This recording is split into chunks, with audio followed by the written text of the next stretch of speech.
اعوذ باللہ من الشیطان الرجیم بسم اللہ الرحمن الرحیم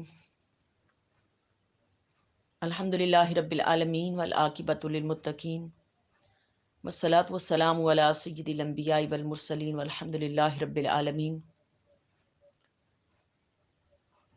قال اللہ تبارک و تعالی فی القرآن المجید والفرقان الحمید وَإِذْ فَرَقْنَا بِكُمُ الْبَحْرَ فَأَنْجَيْنَاكُمْ وَأَغْرَقْنَا آلَ فِرْعَوْنَ وَأَنْتُمْ تَنْظُرُونَ۔ صدق اللہ و مولانا العظیم۔ معزز سامعات، آج کا جو ہمارا ذکر کا گوشہ، اس ذکر کے گوشے کے اندر ہم قرآن مجید کی سورہ بقرہ کی جو تفسیر کرنے کے لیے جا رہے ہیں، اس کے اندر بنی اسرائیل کے لیے رب کائنات نے جو سمندر کو پھاڑا، اس کے اندر سے بنی اسرائیل کو جو راستہ دیا، فرعون سے جب نجات دی رب کائنات نے بنی اسرائیل کو، تو اس کا ذکر کیا جا رہا ہے۔ تو رب کائنات نے فرمایا کہ وَإِذْ فَرَقْنَا، جب ہم نے پھاڑا، بِكُمُ الْبَحْرَ، تمہارے لیے سمندر کو، فَأَنْجَيْنَاكُمْ، اور ہم نے تم کو نجات دی، وَأَغْرَقْنَا، اور ہم نے غرق کر دیا، آلِ فرعون، آلِ فرعون، آلِ فرعون کو، وَأَنْتُمْ تَنْظُرُونَ، اور تم دیکھ رہے تھے۔ اس آیت کا جو تعلق ہے پچھلی آیتوں کے ساتھ چند طرح کا ہے۔ ایک یہ کہ پہلے فرعون وہ اپنی طاقت سے بنی اسرائیل کو نجات دینے سے اس کا اجمالاً ذکر اس کے اندر ہوا، اور اب اس کی تفصیل جو ہے نا وہ اس کے اندر جو نا بیان کی جا رہی ہے، یعنی کہ ہم نے کس طرح اس کو نا فرعون سے ہم نے کس طرح نجات دی بنی اسرائیل کو۔ اور دوسرا یہ ہے کہ اللہ پاک نے یہاں پر ارشاد فرمایا کہ تمہیں صحیح سلامت میں نے سمندر سے نکالا ہے، اور سمندر سے نکال کے تمہارے اوپر یہ انعام کیا ہے کہ جو نا کہ تمہیں صحیح سلامت سمندر سے میں نے نکال لیا، اور فرعون سے پھر میں نے تمہیں نجات دی، اور تیسرا اس کو ہلاک کر کے تمہیں تخت و تاج عطا کیا۔ یہاں پر رب کائنات نے جو ذکر فرمایا از وائز، یہاں از اذکرو کے معنی میں ہے کہ اذکرو کے اندر فعل پوشیدہ چھپا ہوا ہے کہ اے اسرائیلیو، تم اس وقت کو بھی تو یاد کرو نا، اس وقت کو یاد کرو کہ یہ جو انعامات میں نے بنی اسرائیل تمہارے باپ دادا پر کیے تھے، میں نے تو انعامات کیے، ان انعامات کو یاد کرو۔ اس کی تفصیل اس کے اندر ذکر کی جا رہی ہے کہ ہم نے کیا انعام فرمایا کہ فرق نہ، میں نے پھاڑا تمہارے لیے سمندر، کہ جب فرعون تمہیں اذیت دیتا تھا تو اس کی اذیت سے نجات دینے کے لیے میں نے تمہارے لیے سمندر کو پھاڑا۔ انعامات پیچھے بھی ہم نے انعامات جو ان کو پڑھا ہے اس کو، تو اب یہاں اگلے انعامات کا جو ذکر آ رہا ہے اس کو ہم پڑھنے کے لیے جا رہے ہیں۔ البحر عربی میں بحر کھاری دریا کو بھی کہتے ہیں، اور بحر جو ہے نا یہ میٹھے جو نا دریا کو بھی کہا جاتا ہے، اور بحر سے جو دریا ہے وہ دریائے کلزم مراد ہے، اور کلزم ایک شہر کا نام ہے جہاں یہ دریا ختم ہوتا ہے، اور یہ جو نا دریا یہ کلزم کو بھی کہتے ہیں اور اس کے شہر کو بھی کہتے ہیں، اور یہ دریا سمندر کی ایک شاخ ہے جو حبش اور دیگر بلاد عرب کے درمیان سے گزرتی ہے، اور اسے بحر احمر بھی کہا جاتا ہے۔ اس کا جو طول ہے 460 فرسخ جنوباً اور شمالاً ہے، اور عرض صرف اس کا 60 فرسخ ہے۔ یہ مصر سے 3 دن کے فاصلے پر واقع ہے، اور دریائے نیل اور مصر کی مغربی جانب جو یہ واقع ہے، اور یہ مشہور ہے کہ دریائے نیل میں جو نا یہ بات مشہور ہے کہ یہ فرعون جو غرق ہوا یہ دریا نیل میں غرق ہوا، یہ محض غلط بات ہے، یہ غلط ہے۔ فَانْجَيْنَاكُمْ، اس دریا سے ہم نے تم کو نجات دی، وہاں سے بخیر و خوبی۔ اللہ پاک فرماتے ہیں کہ ہم نے تمہیں نکالا، بنی اسرائیل کو نکالا، اور فرعون کو ہم نے غرق کیا اس کے اندر، بحر احمر کے اندر اس کے اندر ہم نے اس کو غرق کیا فرعون کو۔ اب آگے رب کائنات نے اس کا ذکر کیا، اور ذکر کیا کہ اس کی طرف اشارہ کیا کہ صرف فرعون قوم کو ہی ہم نے اس کے اندر ڈبویا، اس کے سمندر کے اندر، اور قوم کو ہم نے اس کے اندر ڈبویا، اور باقی اس کا مال، اور جو اس کا مال اور کھیت اور اس کے جو باغات تھے وہ ہم نے سلامت رکھے۔ اگر اللہ پاک کی شان تھی کہ اللہ پاک وہاں پر عذاب بھیجتے، تو پھر وہ جو ان کے جو باغات تھے، ان کی جو انعامات تھے، وہ جو ان کی جو سامان تھا، وہ اس کو کھیتیاں وغیرہ ان کو جو نا بنی اسرائیل استعمال نہیں کر سکتے تھے، وہ عذاب کی جگہ واقع ہو جاتی۔ تو اس لیے رب کائنات نے وہاں عذاب نہیں دیا، بلکہ ان کو غرق سمندر کے اندر کر دیا، سمندر کے اندر کر دیا۔ اور کہا جاتا ہے کہ جب ان کو سمندر کے اندر غرق کیا تو رب کائنات نے ان کے جو عورتوں نے زیورات پہنے ہوئے تھے وہ بھی نکال کے، رب کائنات نے دریا کو حکم دیا، پانی کو حکم دیا کہ ان کو باہر پھینک دیا جائے، ان کو جو نا باہر پھینک دیا گیا۔ تو رب کائنات نے اس کے اندر جو نا اس کا ذکر فرمایا، اور پھر رب کائنات نے یہاں پر وَأَنْتُمْ تَنْظُرُونَ، اور تم دیکھ رہے تھے، یہ سارا واقعہ تمہارے سامنے تھا۔ اللہ پاک فرماتے کہ تم دیکھ رہے تھے، کہ سمندر کا پھٹنا بھی تم دیکھ رہے تھے، یہ سب کچھ تم دیکھ رہے تھے، اپنی آنکھوں سے دیکھ رہے تھے، ہم نے تمہیں دکھایا اس کا۔ اب خلاصہ تفسیر اس کا یہ ہے کہ یہ تیسرا انعام جو مصر سے نکلنے کے بعد بنی اسرائیل پر ہوا، کہ جب حضرت موسیٰ علیہ السلام کو فرعون کی قید سے چھڑا کر کنعان کی طرف روانہ ہوئے، تو فرعون اور اس کے لشکر نے ان کا پیچھا کیا اور بحر کلزم کے پاس آ کے ان کو لے لیا۔ جب موسیٰ علیہ السلام کے پیچھے فرعون آیا اور آگے سمندر تھا، پیچھے جو نام موسیٰ علیہ السلام تھے، تو رب کائنات نے پھر موسیٰ علیہ السلام کے لیے سمندر میں سے راستہ بنایا۔ اب یہ جو انعام ہے فرعون کے غرق ہونے کا، کہ فرعون غرق ہوا جب موسیٰ علیہ السلام مدین سے مصر کی طرف آئے، یعنی کہ شعیب علیہ السلام کی بارگاہ میں رہنے کے بعد، تو مصر آئے تو 40 سال تک یہاں آ کے پھر دوبارہ مصر میں رہے، اور فرعون کو اللہ کا پیغام پہنچایا، کہ جو وادی تی کے اندر اللہ رب العالمین نے آپ سے کلام فرمایا تھا کہ ذهب الى فرعون انه طغى، کہ جائیں فرعون کی طرف اور جا کے اس کو میرا پیغام پہنچائیں۔ یعنی کہ رب کائنات نے فوراً ہی اس کو غرق نہیں کیا، یعنی کہ جب شعیب علیہ السلام کی بارگاہ سے واپس آئے تھے نکاح کر کے بی بی صفورہ کو لے کے، تو اس کے بعد 40 سال تک اللہ کا پیغام پہنچایا، لیکن اس نے پیغام کو قبول نہیں کیا، اور پھر دشمن ہوا، اور اس دشمنی کی بنا پہ رب کائنات نے فرمایا کہ اب آپ یہاں سے ہجرت کر کے چلے جائیں، ہجرت کر کے چلے جائیں۔ تو یہاں سے پھر رب کائنات نے آپ کو ہجرت کرنے کا حکم دیا اور آپ چل پڑے۔ جب ہجرت کرنے لگے تو فرعون کو تھوڑا سا شک ہوا، فرعون کو شک ہوا، اور اس نے کہا کہ یہ اسرائیلی کہاں جانے کی تیاری کر رہے ہیں، اتنے بڑا مجمع کہاں جانے کی تیاری کر رہا ہے۔ اب بنی اسرائیلیوں نے کہا کہ یہ ہمارا جو قومی تہوار ہے، عاشورے کا دن ہے، ہم اس عاشورے کے دن کی تیاری کر رہے ہیں، تو اس لیے جو نا ہم جا رہے ہیں۔ اب اس فرعون کو جو نا یہی بتایا، اور یہ خاموشی سے چل پڑے، اور پھر انہوں نے، ان کی عورتوں نے کچھ قیمتیوں سے کوئی عمدہ لباس لے لیے، ان کے زیورات لے لیے اور لے کے جی چلے، اور چل کے، اور نہ فرعون سے نجات پانے کے لیے یہاں سے چل پڑے، اور عید کے بہانے سے خیمے اور ڈیرے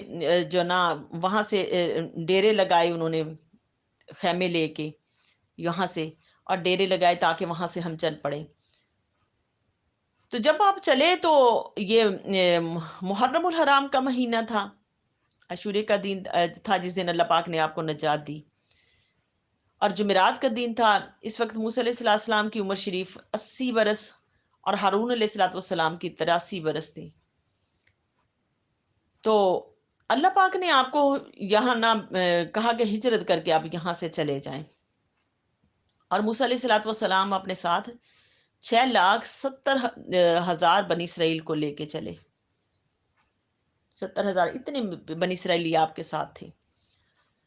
اب اس کے اندر ایک اور جو نا روایت بھی آتی ہے،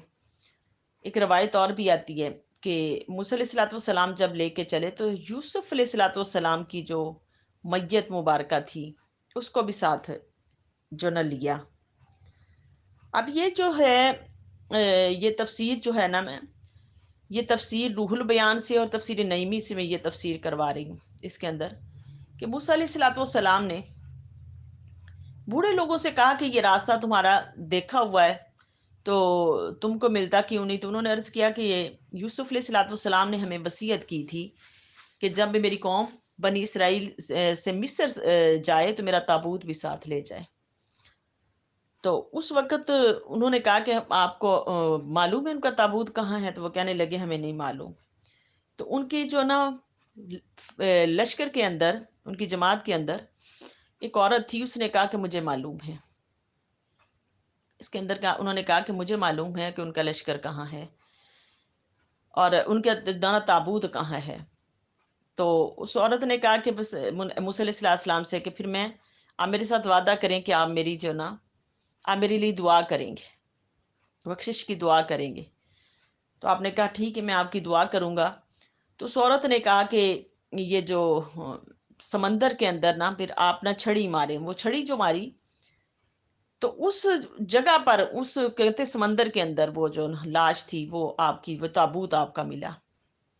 اور اس تابوت کی برکت سے اللہ پاک نے پھر وہ جو بنی اسرائیل لے کے چلے، تو اللہ پاک نے بنی اسرائیل کو اس کی بھی برکات عطا کی۔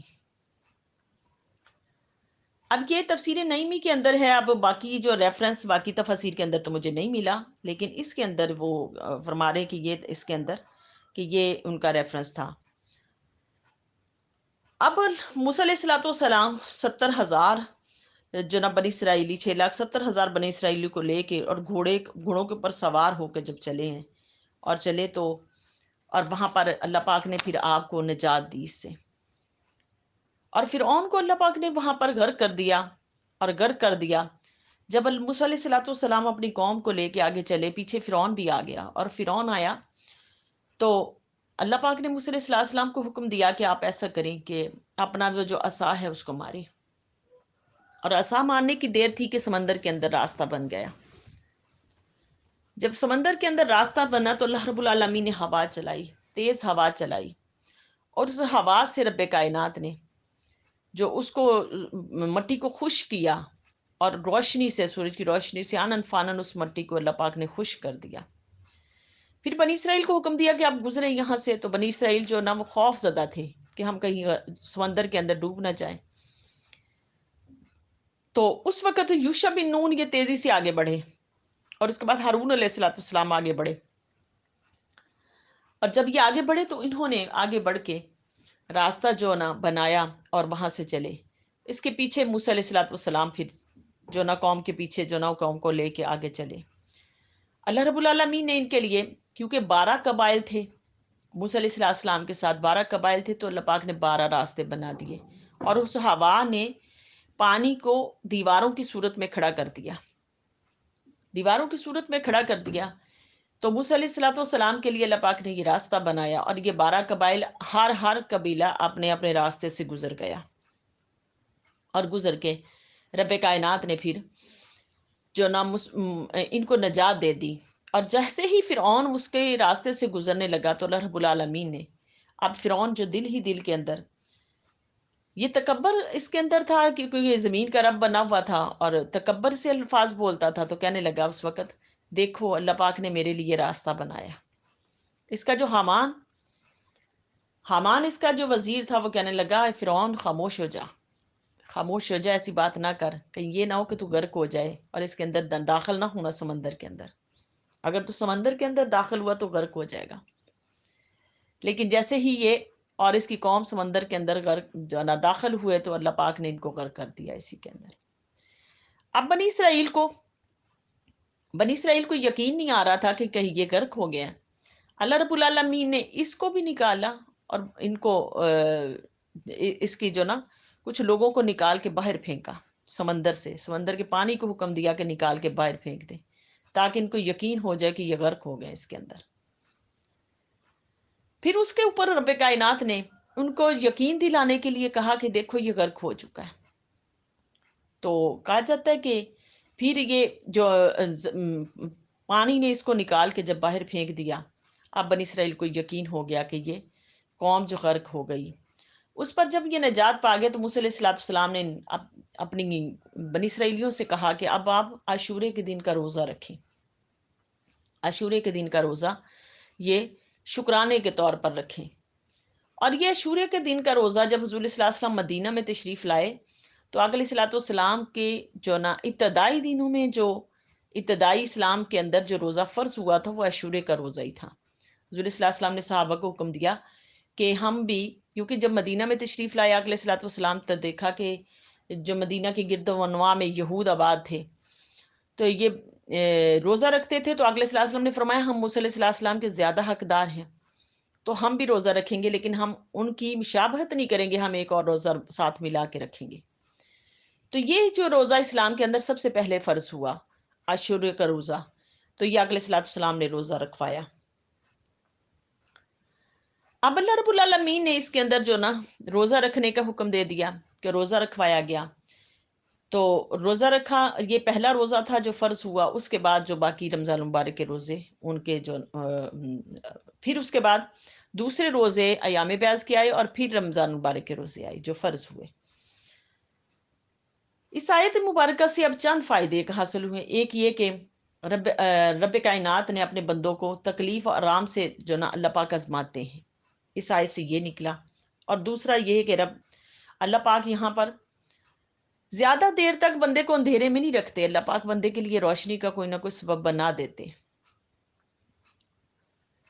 اور مظلوم کو چاہیے کہ اس کے اندر جس کے اوپر ظلم ہو رہا ہے وہ جلدی نہ کرے، اللہ پاک خود بخود ہی بندے کے لیے فیصلہ کر دیتے. اور تیسرا یہ کہ عاشورے کا روزہ سنت ہے، مگر بہتر یہ ہے کہ 2 روزے ملا کے رکھے جائیں، ملا کے رکھے جائیں اس کے اندر. اور چوتھا اس کے اندر جو حکم آ رہا ہے اس کے اندر، یہ جو روزے رکھنے کا پہلے تو حکم ہے اس کے اندر، شیخ عبد القادر قدسہ سرہ اور عبداللہ بن عباس سے ایک روایت نقل کرتے ہیں کہ جو شخص عاشورے کے دن 4 رکعت نفل نماز پڑھے اور ہر رکعت میں 1 بار سورہ فاتحہ اور 50 بار قل هو اللہ احد یہ پڑھے تو رب کائنات اس کے 50 سال کے گناہ معاف کر دیں گے. یعنی عاشورے کے دن کے 4 روزے 4 نفل اس کے اندر جو بیان فرمائے گئے. یہ تفسیر روح المعانی کے اندر جو نا اس کی تفسیر بیان فرمائی گئی. آگے ارشاد فرمایا کہ اس کے اندر کہ اللہ پاک نے اس آیت کے اندر بہت سارے فوائد بندوں کے لیے رکھے، بہت سارے فوائد رکھے اللہ پاک نے کہ یہ فائدے ہیں تمہارے لیے اس کے اندر کہ تم اس سے فائدے حاصل کر لو. تو یہ اس کی جو نا تفسیر تھی. اللہ پاک ہماری دنیا آخرت کو بہتر فرمائے اور اس قرآن مجید کے اوپر ہمیں عمل کرنے کی اللہ رب العالمین توفیق عطا فرمائے. وما علینا الا البلاغ.